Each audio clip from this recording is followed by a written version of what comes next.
Hello दोस्तों, आज हम बात करने वाले हैं कक्षा 9 का एक्सरसाइज 1.1 जो एक्सरसाइज उस चैप्टर का नाम है वास्तविक संख्याएं। तो चलिए स्टार्ट करते हैं।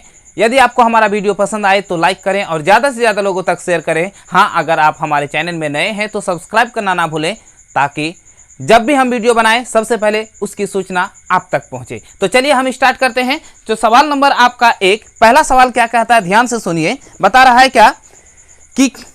क्या शून्य एक परिमेय संख्या है? क्या इसे p/q के रूप में लिख सकते हैं जहां p और q क्या हो, पूर्णांक हो। तो ध्यान दीजिए, जो सवाल नंबर हमारा 1 है, 1 में क्या कहता है, क्या शून्य एक परिमेय संख्या है।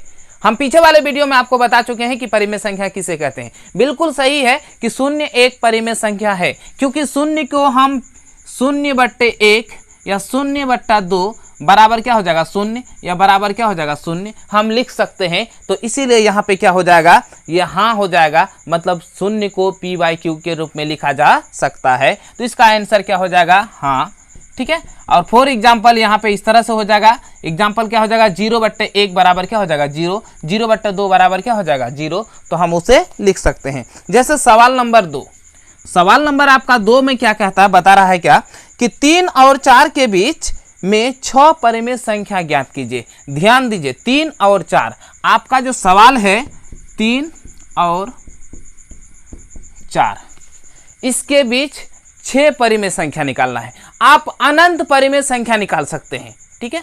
अब सपोज कीजिए, कैसे, सपोज कीजिए एक संख्या रेखा पे हम इसको ड्रॉ किए। यहाँ पे आपका कितना है, ये हो गया आपका 3, यहाँ पे कितना 4।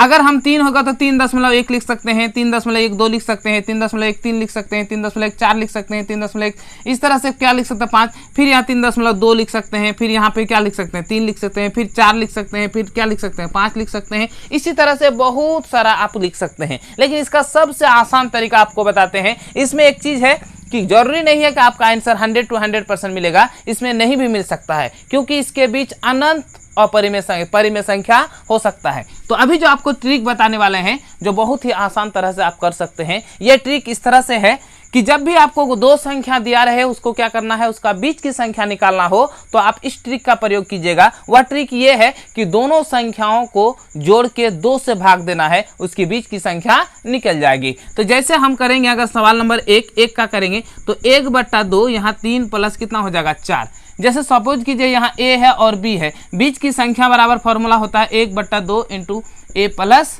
b, यही होता है, ठीक है।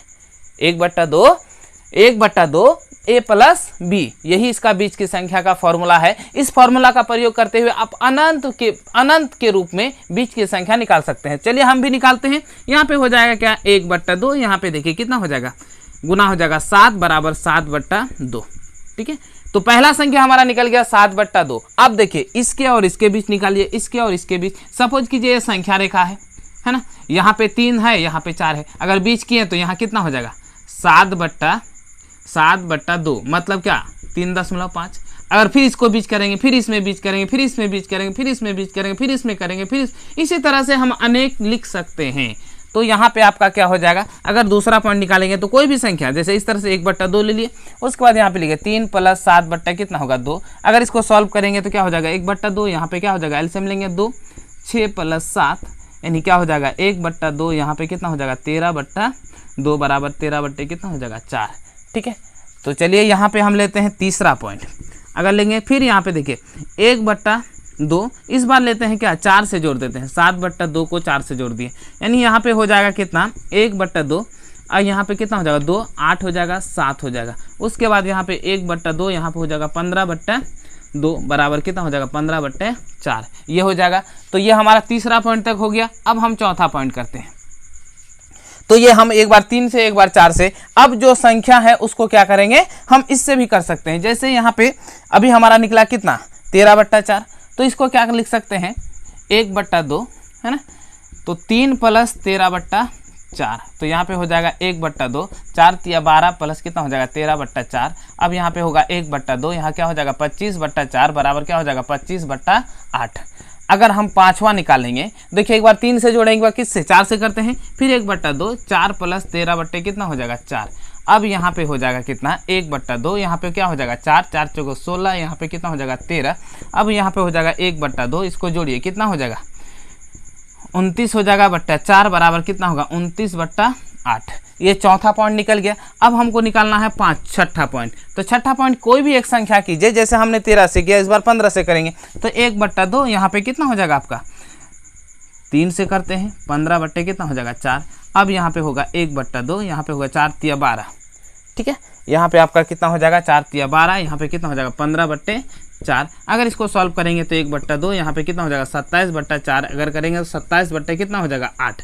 ये इसी तरह से हमारा 6 संख्या, सॉरी यहाँ पे 5 है, यहाँ पे कितना हो जाएगा 6 संख्या आपका निकल गया। अब क्या कह रहा है सवाल नंबर 2 में, सवाल नंबर आपको क्या करना है 2 बनाना है। तो सवाल नंबर 2 देखिए, सवाल नंबर 2 में क्या कहता है, बोल रहा है क्या कि 3/5 और 4/5 इसके बीच क्या करना है 5 परिमेय संख्या। तो सेम इसी फॉर्मूला का प्रयोग करते हुए आप निकाल सकते हैं। जैसे हम निकालते हैं एक नंबर, जैसे एक नंबर देते हैं 1/2, यहाँ 3/5 प्लस क्या हो जाएगा 4/5। अगर इसको सॉल्व करेंगे तो 1/2 यहाँ पे कितना हो जाएगा 5, एलसीएम लेंगे तो 3 + 4, यहाँ पे हो जाएगा 1/2, यहाँ पे कितना हो जाएगा देखिए 7/5, यानी क्या हो जाएगा 7 बट्टा कितना हो जाएगा आपका 10। ये हो गया पहला संख्या। यदि दूसरा संख्या निकालना हो तो क्या कीजिए 1/2 लिख लिए, उसके बाद यहाँ पे 3 बट्टा कितना 5 + 7 बट्टा कितना हो जाएगा 10। अब यहाँ पे हो क्या जाएगा 1/2, इसका एलसीएम लेंगे क्या हो जाएगा, तो यहाँ 6 प्लस कितना होगा 7, यहाँ 1/2, यहाँ पे कितना हो जाएगा 6 7 13 बट्टे कितना 10। अब यहाँ पे कितना हो जाएगा 13/10 दूनी 20। अगर हमको तीसरा निकालना हो तो हम ऐसे निकालेंगे, तो 1/2 देखिए एक बार हम इससे किए है ना, एक बार इससे किए, इस बार क्या करेंगे 4 से करते हैं। तो 4/5 प्लस क्या हो जाएगा 7/10। तो यहाँ पे हो जाएगा 1/2, इसको सॉल्व करेंगे तो क्या हो जाएगा 10, यहाँ 4 दूनी 8 प्लस कितना 7। अब यहाँ पे हो जाएगा 1/2 गुना 15/10, 15 बट्टा कितना हो जाएगा 10। इसको करेंगे तो क्या हो जाएगा 15 बट्टे कितना हो जाएगा 20। ये तो हमारा निकल गया कितना 3 नंबर तक। हमको 5 तक ही निकालना है, तो कोई एक संख्या फिर ले लेते हैं 1/2 है ना। इसके बाद यहाँ पे देखिए, यहाँ पर कितना है आपका 15 है, यहाँ पे कितना है 13 है। तो हम यहाँ पे ले लेते हैं क्या 3/5 प्लस 13/20, यही ना है। अब इसको सॉल्व करते हैं। ये आपका कितना नंबर है, ये आपका 4 नंबर है ना। तो यहाँ पे हो जाएगा 1/2, जैसे हम इसका एलसीएम लेंगे कितना हो जाएगा 20, क्या होगा 4 4 तिया 12 प्लस कितना हो जाएगा 13। अब उसके बाद 1/2 गुना यहाँ कितना हो जाएगा 25/20 बराबर कितना हो जाएगा 25/40। अगर हम 5वां पॉइंट निकालेंगे, कितना पॉइंट 5वां पॉइंट, तो यहाँ पे आपका हो जाएगा क्या 1/2, यहाँ पे आपका कितना हो जाएगा, यहाँ पे हो जाएगा देखिए इस बार 3 लिए तो इस बार क्या लेंगे 4, 4/5, यहाँ क्या हो जाएगा 13/20। अब यहाँ पे हो जाएगा 1/2, इसका एलसीएम लेंगे कितना हो जाएगा 20, यहाँ पे इसको से भाग दें क्या होगा 4, 4 चौके क्या हो जाएगा 16 प्लस कितना हो जाएगा 13। अब हो जाएगा 1/2, यहाँ पे कितना हो जाएगा 29/20, यहाँ हो जाएगा 29 बट्टा कितना हो जाएगा 40। तो यहाँ पे देखिए हमारे पास दोनों सवाल का बीच की संख्या निकल गया, यहाँ पे 1, उसके बाद दूसरा यहाँ, तीसरा यहाँ, चौथा आपका ये वाला हो गया और 5वां ये जरूरी नहीं है कि आपका आंसर से मिलेगा, ये आंसर से थोड़ा हट के भी हो सकता है। तो चलिए यहाँ पे देखिए सवाल नंबर आपका कितना हो गया 3 नंबर समाप्त हो गया। तो चलते हैं हम सवाल नंबर किसका 4 की ओर। तो सवाल नंबर 4 में अगर जाएंगे तो ध्यान दीजिए, यहाँ पे बोल रहा है क्या 4 का 1 नंबर, प्रत्येक प्राकृत संख्या एक पूर्ण संख्या होती है क्या, बिल्कुल होती है। तो देखिए प्राकृत संख्या 1 2 3 4 डॉट डॉट से, और पूर्ण संख्या 0 1 2 3 4, यानी बोलता प्रत्येक प्राकृत संख्या एक पूर्ण संख्या होती है, क्योंकि 1 से यहाँ भी है यहाँ पे भी है। तो ये हमारा क्या हो जाएगा यहाँ पे 1 नंबर का, हाँ 4 का 1 नंबर, हाँ। दूसरा में बोल रहा है प्रत्येक पूर्णांक एक पूर्ण संख्या होता है क्या, प्रत्येक जो पूर्णांक है एक पूर्ण संख्या होता है क्या, तो बिल्कुल नहीं, प्रत्येक पूर्णांक एक पूर्ण संख्या नहीं होता है। तो यहाँ पे क्या हो जाएगा आपका नहीं हो जाएगा। उसके बाद प्रत्येक परिमेय संख्या एक पूर्ण संख्या होता है क्या, प्रत्येक जो परिमेय संख्या है वो क्या होता है एक पूर्ण संख्या होता है क्या। 3 नंबर है आपका, 3 नंबर में क्या कहता है कि प्रत्येक परिमेय संख्या एक पूर्ण संख्या होती है क्या, तो बिल्कुल नहीं होती है, प्रत्येक परिमेय संख्या एक पूर्ण संख्या नहीं होती है। फॉर एग्जाम्पल अगर देखेंगे 1/2, तो यहाँ पे क्या हो, ये पूर्ण संख्या नहीं है बल्कि ये क्या है, परिमेय संख्या है। तो यहाँ पे हमारा क्लास समाप्त होता है। तो चलिए आज हमको इजाज़त दीजिए। जय हिंद।